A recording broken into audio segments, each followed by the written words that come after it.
للوقاية من أنيميا نقص الحديد عند الأطفال ب3 مكونات في وجبة واحدة: السمسم والحمص والبنجر، من ضمن الأكلات المشهورة الغنية بالحديد، وليها أكتر من طريقة، منها الفلافل اللي بتكون معمولة بالحمص والبنجر ومرشوش عليها سمسم.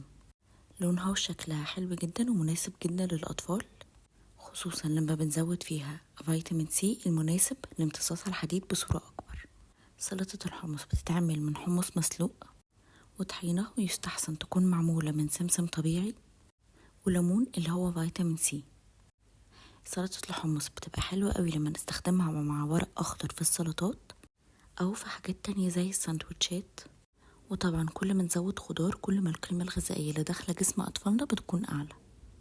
أنا عارفة إن الأطفال مش سهل إننا نقنعهم بحاجات كتير في الأكل الصحي، بس لو بدأنا معاهم بدري وعودناهم على ده وخليناهم يختاروا ألوان وشكل الأكل اللي بيتقدم لهم وكمان يساعدونا فيه، هيكبروا من غير أنيميا أو أي حاجة خطيرة لا قدر الله.